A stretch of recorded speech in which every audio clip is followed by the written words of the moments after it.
இன்னைக்கு நேர்கொண்ட பார்வை நிகழ்ச்சியில super good films தயாரிப்புல சுதீஷ் சங்கர் இயக்கத்துல வடிவேலு, ஃபஹத் ஃபாசில், கோவை சரளா, தேனப்பன், விவேக் பிரசன்னா, லிவிங்ஸ்டன் மற்றும் பலர் நடிப்புல வந்திருக்கிற மாரிசன் தமிழ் சினிமா எப்படி இருக்குன்னு பார்ப்போம். அதுக்கு முன்னால் நம்ம யூடியூப் சேனல் சப்ஸ்கிரைப் பண்ணிடுங்க, பக்கத்துல பெல் ஐக்கனை கிளிக் பண்ணிடுங்க, உங்க நண்பர்களுக்கு சஜஸ்ட் பண்ணுங்க, ஷேர் பண்ணுங்க. இப்போ வாங்க படம் எப்படி இருக்குன்னு பார்ப்போம். என்னையவே முழுசா மறந்துடணும்னு பயப்படுறேன்.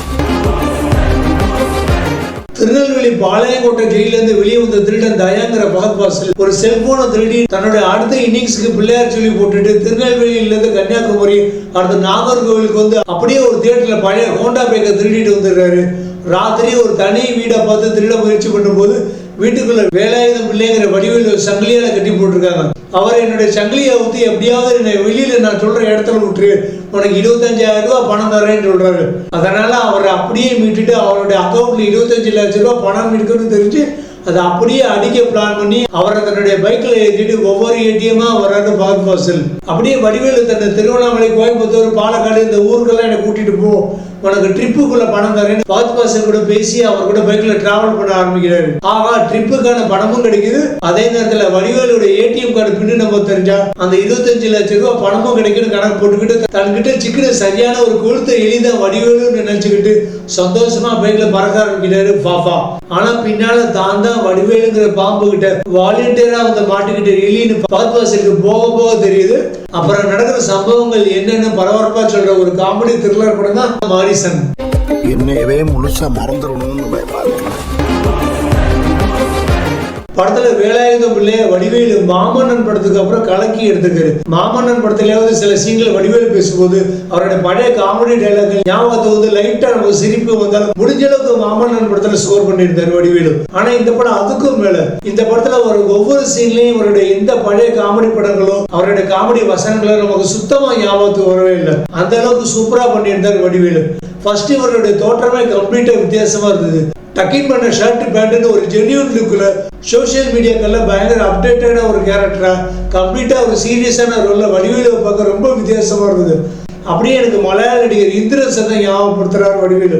இந்திரன்ஸ் முந்தைய காமெடி நடிகரா இருந்து இப்ப கேரக்டர் ரோல் பண்ணிட்டு இருக்காரு. காமெடி நடிகரா இருந்த இந்திரன்ஸை பத்தி எப்படி நம்ம விழுந்து விழுந்து சிரிச்சோமோ, உடலுங்கிற மலையாள படத்துடைய செகண்ட் ஹாஃப்ல இந்திரன்ஸை பார்க்கும்போது எப்படி நமக்கு ஒரு பதவிப்பா இருந்ததோ அதே மாதிரி ஒரு பெர்ஃபார்மன்ஸ் தான் இங்க வடிவேலு நமக்கு பிரசன்ட் பண்ணியிருக்காரு. அல்சீமர் நோயால பாதிக்கப்பட்டதுனால ஃபஹத் ஃபாசில் தன்னுடைய மகன் குமார் நினைச்சு பழகிற சீன்கள், ஃபஹத் சிகரெட் பிடிக்கிறார் அவரோட கன்னத்துல அழையிற சீன்கள், அதே நேரத்துல அவர் தன்னுடைய பணத்தை ஃபுல்லா அடிச்சுட்டு போயிடுவாரோன்னு தயங்கி தயங்கி அவரோட பைக்ல போற சீன் ஒவ்வொன்றா மறந்துகிட்டே வந்து கடைசியில இப்ப நான் யாருன்னு எனக்கே தெரியலன்னு ரோட்ல ஓரமா உட்காந்து அழுகிற சீன், அப்புறம் இடைவெளிக்கு அப்புறமான சீன்களை பிரமாதப்படுத்திருக்காரு வடிவேலு.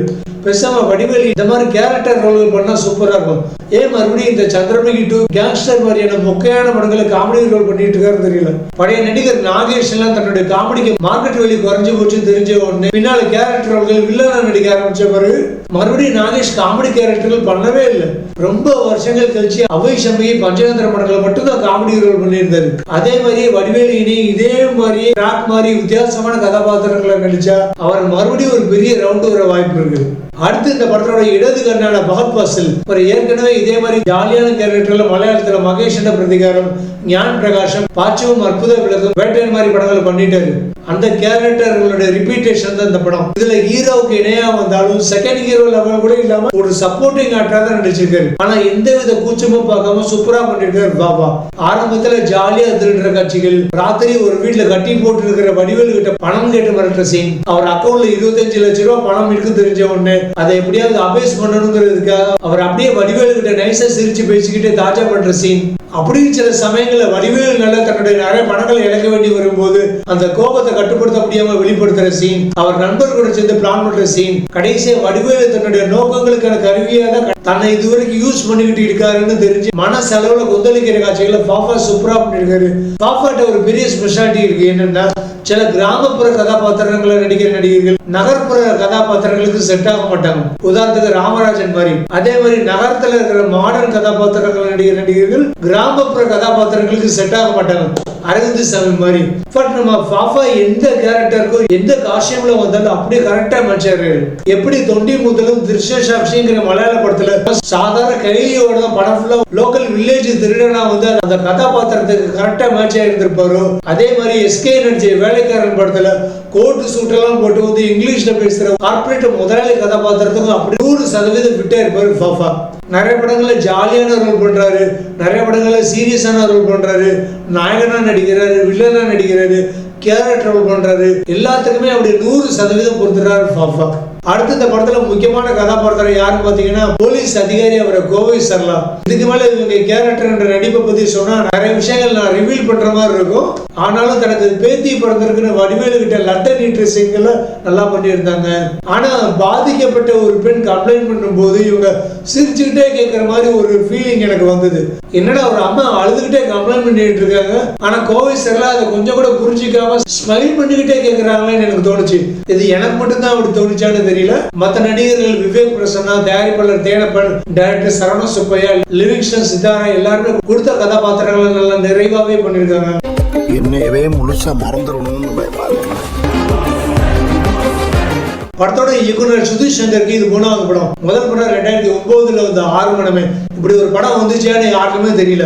2வது படம் 2014 திலீப் நடிப்புல வந்த மலையாள சினிமாவான வில்லாளி வீரன். இந்த படம் எதிர்பார்த்த அளவுக்கு ஓடவே இல்லை. அப்புறம் இவர் முக்காவாசி 2001 இருந்து 2025 வரைக்கும் ஏகப்பட்ட மலையாள சீரியல்ல டைரக்ட் பண்ணிருக்காரு. ஒரு பேசிக்கா கேரளாவை சேர்ந்தவருங்கிறதுனால மலையாள சினிமா மாதிரியே ரொம்ப ஸ்லோவா தான் பிக்கப் ஆகுற மாதிரி பிரசன்ட் பண்ணிருக்காரு. அப்புறம் போக போக படத்துக்கு ஒரு பயங்கரமான ஒரு பவர்ஃபுல் த்ரில்லிங் டிரான்ஸ்ஃபர்மேஷன் கொடுத்திருக்காரு. அதே மாதிரி படம் சொன்ன மெசேஜ், குற்றங்கள் உங்க வீட்டுல நடந்தாதான் உங்களுக்கு வலிக்கணும்னு இல்ல, எந்த வீட்டுல யார் பாதிக்கப்பட்டாலும் அது நம்ம வீட்டு பிள்ளைகள் பாதிக்கப்பட்ட மாதிரி நினைச்சு களை எடுக்கணும்னு சொன்ன ஐடியா நல்லா இருந்தது. அதாவது தமிழ்ல சொல்லுவாங்கல்ல, பக்கத்து வீட்டுல பக்கத்து தெருவுல தான் தீ பிடிச்சிருக்கு, நம்ம வீட்டுல தீ வர வரையும் பாத்துக்கலாம், யாரும் அமர உட்காந்து யோசிக்க கூடாதுன்னு சொல்லியிருக்காங்க.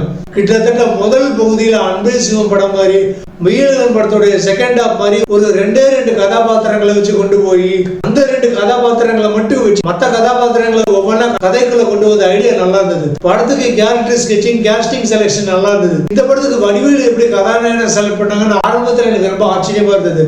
அப்புறம் அதுதான் சரின்னு தோணுச்சு. ஏன்னா இந்த படத்துக்கு விஜய் சேதுபதி, சரத்குமார் மாதிரி கம்பீரமான கதாநாயகர்களை போட்டா இது ஒரு கிரைம் த்ரில்லர் ஸ்டோரி ஆடியன்ஸ் ஈஸியா கொஞ்ச நேரத்துல கெஸ் பண்ணிடுவாங்கன்னு காமெடி நடிகரா பார்த்து போட்டு ஆரம்பத்துல ஒரு காமெடி ரோடு டிராவலர் படம் மாதிரி கொண்டு போய் அப்படியே ஒரு த்ரில்லர் சினிமாவை மாத்தின ஐடியா நல்லா இருந்தது. இந்த படத்துக்கு திரைக்கதை எழுதினவர் வி கிருஷ்ணமூர்த்தி. படம் போக போக என்னடா நம்ம ஒரு மாதிரி படம் போகும்னு நினைச்சா திடீர்னு படம் டேக் டைவர்ஷன் எடுத்து வேற ரூட்ல போகுதுன்னு ஒரு ஷாக் சர்ப்ரைஸ் கொடுத்திருக்காங்க. எப்படி நம்ம சுப்பிரமணியம் படம் ஒரு ஜாலியான காமெடி படம் மாதிரி போய் இடைவேளைக்கு பிறகு ஒரு கிரைம் சினிமா மாதிரி பிரசன்ட் பண்ணியிருந்தாங்களோ அதே மாதிரி தான் இந்த படம் இருக்கு. இதுக்கு மேல நான் நிறைய விஷயங்களை சொன்னேன்னா நிறைய விஷயங்கள் வந்து ஸ்பாயிலர் அலர்ட் ஆயிரும். அதனால நீங்க தியேட்டர்ல போய் பார்த்து என்ஜாய் பண்ணுங்க. அடுத்து இந்த படத்தோட வசனங்கள் நல்லா இருந்தது. நமக்கு பிடிச்ச ஷூவை கடவுள் நமக்கு கொடுக்கலன்னா நம்ம தான் எடுத்துக்கணும், அதுக்கு பிராயர் சித்தமா கோவில போய் மன்னிப்பு கேட்டுக்கிடணும்னு பாஸ் சொன்ன உடனே வடிவேலு அதனாலதான் எல்லாரும் கோவிலுக்கு போறாங்களான்னு கொடுக்குற கவுண்டர் நல்லா இருந்தது. என்ன நீங்க சாமியே இல்லைங்கிறீங்க, ஆனா சாமி கும்பிடுறீங்கன்னு பாப்பா கேட்ட உடனே அதுக்கு வடிவேலு இப்ப நீ கூட என் பக்கத்துல இல்லைங்கிறதுக்காக நீ தான் தயா இல்லைன்னு ஆயிடுமான்னு கவுண்டர் கொடுப்பாரு வடிவேலு. இப்படி ஏகப்பட்ட வசனங்கள் படத்துல சொல்லிக்கிட்டே போகலாம். அது மட்டும் இல்லாம இது சூப்பர் பிலிம்ஸ் ஆர்பி சௌத்ரியுடைய 98வது படம். இது தமிழ் மலையாளம் ஏகப்பட்ட படங்களை சேர்த்து சொல்றேன். ஒரு சினிமா நிறுவனம் 1980களில் ஆரம்பிக்கப்பட்டு இன்னைக்கு வரைக்கும் 98 படங்கள், அதுலயும் புது வசந்தம், நாட்டாமை, சூரிய வம்சம், பூவே உனக்காக, சேரன் பாண்டியன் மாதிரி நிறைய நல்ல படங்கள் கொடுத்திருக்காங்கிறது எவ்வளவு நல்ல விஷயம், எவ்வளவு பெரிய சாதனை. இப்ப மாரிசன் மாதிரி ஒரு படம் தயாரிச்சதுக்கு ஆர்பி சௌத்ரி அவர்களுக்கு நன்றி பாராட்டுகளை தெரிவிச்சுக்கலாம். இப்ப மறுபடியும் தமிழ் சினிமாக்கள்ல ஃபேமிலி டிராமாக்கள், காமெடி டிராமாக்கள், காதல் படங்கள் மாதிரி லோ பட்ஜெட் படங்கள் நல்லா ஓட ஆரம்பிக்கிறதுனால மறுபடியும் ஆர்பி சௌத்ரி மாதிரி மற்ற தயாரிப்பாளர்களும் தமிழ்ல இதே மாதிரி நல்ல ஃபீல் குட் மூவிகளை தயாரிக்க முன் வரணும். அடுத்த படத்துக்கு சினிமாட்டோகிராஃபி ஏற்கனவே போர் தொழில் மாதிரி படங்களுக்கு ஒளிப்பதிவு பண்ண கலைச்செல்வன் சிவாஜி, திருநெல்வேலி சாலைகள், திருநெல்வேலி தாமிரபரணி ஆறு, கன்னியாகுமரி கடல், நாகர்கோவில் தெருக்கள், திருவண்ணாமலை உச்சி, தமிழ்நாடு நகரப்புற கிராமப்புற ரோடு எல்லாத்தையும் காமிச்ச விதம் அவ்வளவு அருமையா இருந்தது. பாப்பாவுடைய வீடு லொகேஷன் எல்லாம் சூப்பரா இருந்தது. செகண்ட் ஹாஃப்ல படத்தோட த்ரில்லிங் மூமெண்ட்ஸ்க்கு கேமரா அற்புதமா கொடுத்திருக்கு. அடுத்து இந்த படத்துக்கு இசை Yuvan Shankar Raja. Title scene song, வடிவேலுடைய பிளாஷ்பேக் சாங் நல்லா இருந்தது. பேக்ரவுண்ட் ஸ்கோரிங் நல்லாவே பண்ணிருக்காரு. இன்னும் கொஞ்சம் எதிர்பார்த்திருந்தோம். அடுத்த படத்தோட எடிட்டர் துருவங்கள் 16 மாதிரி நான் லீனியர் படங்களை சிறப்பாக எடிட் பண்ண ஸ்ரீஜித் சாரன் நல்லாவே எடிட் பண்ணியிருந்தாரு. இடையில 1-2 இடங்கள்ல நான் லீனியர்ல பிரசன்ட் பண்ணியிருந்தாரு. நல்லா சூப்பராகவே எடிட் பண்ணியிருந்தாரு. என்ன ஃபர்ஸ்ட் ஹாஃப் கொஞ்சம் நிறைய ட்ரீம் பண்ணிருக்கலாம். என்னையவே முழுசா மறந்துடணும்னு பயமா இருக்கு. மைனஸ் பாயிண்ட் பாத்தீங்கன்னா மலையாள சினிமா இயக்குனர் எடுத்ததுனால தமிழ்ல எடுக்கப்பட்ட ஒரு மலையாள சினிமா மாதிரி தான் அந்த படம் இருக்கு. படம் 2.5 மணி நேரம் தான் ஓடுனாலும் கிட்டத்தட்ட 3.5 மணி நேரம் ஓடுன மாதிரி ஒரு ஃபீலிங். ஆரம்பத்துல இருந்து இடைவேளை வரைக்குமே படம் ரொம்ப ஸ்லோவா தான் போகுது. 2 பேரும் அப்படியே சும்மா அப்படியே பைக்ல சுத்திக்கிட்டே இருக்காங்க. இடையில நிறைய பேர் மீட் பண்றாங்க, அப்படியே பிளாட்டா கொண்டு போயிருக்காங்க. ஒரு முக்கியமான ட்விஸ்டை இடைவேளை நேரத்தில் இன்ட்ரோடியூஸ் பண்ணி இடைவேளைன்னு டைட்டில் கார்டு போட்டுருங்கிறதுக்காக கிட்டத்தட்ட 25 நிமிஷத்துல முடிய வேண்டிய ஃபர்ஸ்ட் ஹாஃப 1.25 மணி நேரத்துக்கு இழுத்துருக்காங்கன்னு நல்லா தெரியுது.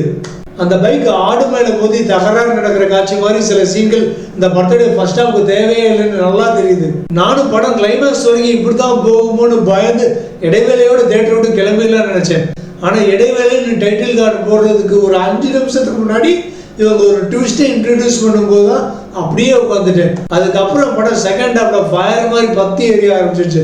படத்துல நிறைய லாஜிக் மீறல்கள், குறிப்பா செகண்ட் ஹாஃப்ல சம்பவங்கள் நடக்கிற எந்த இடங்களையும் சிசிடிவி கேமரா இல்லை. ஒரு ஈஸியா கிடைக்கக்கூடிய ஈஸியா கண்டுபிடிக்கக்கூடிய ஒரு மோட்டர் பைக்கை சேஸ் பண்றதுக்கு போலீஸ்காரங்க ரொம்ப திணறாங்க. ஃபைட் பண்ணியே பழக்கம் இல்லாத ஒருத்தர் பயங்கரமா ஃபைட் பண்றது, மக்கள் எல்லாருமே களை எடுக்கிறவருக்கு சப்போர்ட் பண்றது, அவரை பத்தி டிவி மைக்கில் பேசுறதுன்னு ஃபர்ஸ்ட் ஹாஃப்ல மலையாள சினிமா மாதிரி யதார்த்தமா சொன்னவங்க டிரான்ஸ்ஃபர்மேஷன் எடுக்கிறேங்கிற பேர்ல ஒரு கமர்ஷியல் ஃபார்முலாக்குள்ள போயிட்டாங்க. அதுதான் இந்த படத்தோட plus point and minus point கூட. பாப்பா என்னதான் சின்ன கேரக்டர் கொடுத்தா கூட அருமையா பண்ணுவாருங்கிறதுக்காக தமிழ்ல சாதாரணமான ஒரு செகண்ட் டயர் நடிகர் கூட பண்ணக்கூடிய கதாபாத்திரத்துக்கெல்லாம் பகத் வாசலுக்கு கொடுக்கறதெல்லாம் ரொம்ப ஓவரா இருக்கு. வரதன் யோபிண்ட புஸ்தகம் ஆவேசம் மாதிரி கம்பீரமான படங்கள்ல கம்பீரமான கதாபாத்திரங்களை பகத் வாசல் பட்டுட்டு இந்த படங்களை ஹீரோ பின்னாலே ஒரு சப்போர்ட்டிங் கேரக்டரை பார்க்கறதுக்கு ரொம்ப பாவமா இருந்தது. கிட்டத்தட்ட இவருடைய கேரக்டர் பாத்தீங்கன்னா வேட்டையன் படத்துல வந்த இவருடைய ஃபேக்டரி கதாபாத்திரத்தினுடைய சீக்வல் மாதிரியோ அல்லது அந்த கதாபாத்திரத்தினுடைய ஸ்பின் ஆஃப் படத்தை தெரிஞ்சது.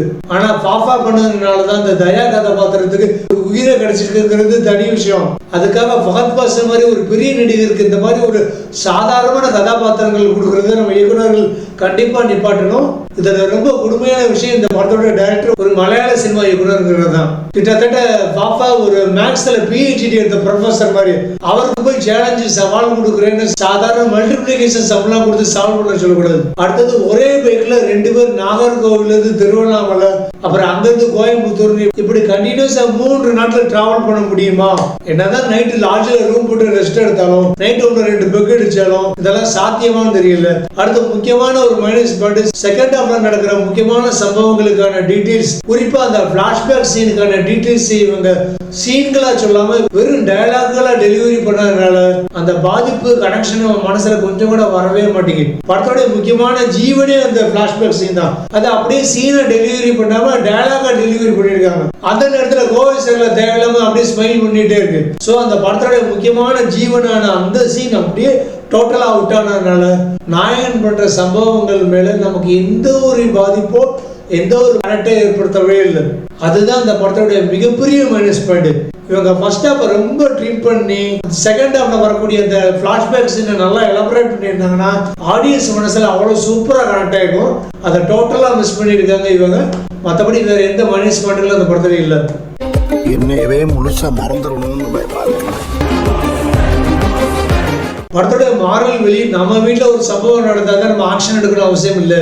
யாருக்கு நடந்தாலும் அது நம்ம வீட்டு பிள்ளைகளுக்கு நடந்த மாதிரி நினைச்சு அடுத்து இந்த மாதிரி யாருக்கும் நடக்க கூடாதுன்னு நல்ல ஒரு மாரல் வெளி சொன்னது மட்டும் இல்லாம இன்னைக்கு சொசைட்டில அதிகம் நடக்கிற இன்னொரு முக்கியமான கிரைம் பத்தி இவங்க ஹைலைட் பண்ணிருக்காங்க. அதை நான் சொன்னா ஸ்பாயிலர் அலர்ட் ஆயிடும். Casting and technical department contribution நல்லா இருக்கு. கதை திரைக்கதை குறிப்பா செகண்ட் ஹாஃப் இவங்க இன்னும் நல்லா செதுக்கி ஆடியன்ஸ் மனசுல இன்னும் நல்லா ஆழமா கனெக்ட் ஆகிற மாதிரி எடுத்திருக்கலாம். அதில் இவங்க டோட்டலா மிஸ் பண்ணிட்டாங்க. இந்த அடிப்படையில் படத்துக்கு 5க்கு 3.5 ஸ்டார்கள் கொடுக்கலாம். ஒரு மலையாள சினிமா ஸ்டைல் காமெடி த்ரில்லர் படம் தான் இந்த மாரிசன்.